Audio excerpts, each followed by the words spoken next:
Hello বন্ধুরা, good afternoon, জয় জগন্নাথ। চলে এসেছি আমি সরস্বতী শিউলি তোমাদের সামনে দুপুরের একটা মেনু নিয়ে। তো আজকের রান্না তোমাদেরকে দেখাবো আমি দুপুরে কি রান্না করেছি। তার আগে তোমরা ভিডিওতে একটা লাইক করে দিও, না হলে ভিডিও দেখতে দেখতে চলে যাবে, লাইক করতে ভুলে যাবে।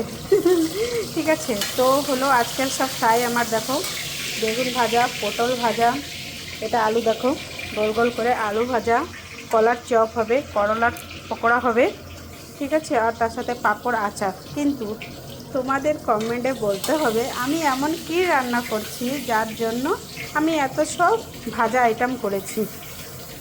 তো তার সাথে কিছুই করিনি, না তরকারি না ডাল, কিছুই করিনি।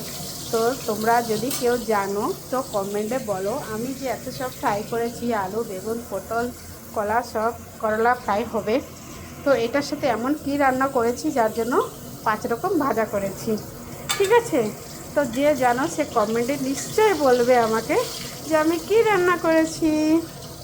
ঠিক আছে বন্ধুরা, টাটা, দেখা হচ্ছে পরের ব্লগে। আমি তোমাদেরকে দেখাবো আমি কি রান্না করেছি, বাট তোমরা কমেন্টে বলো আমি কি রান্না করেছি যার জন্য 5 প্রকার ভাজা করেছি, আর কিছুই করিনি। ঠিক আছে, ওকে, বাই বাই।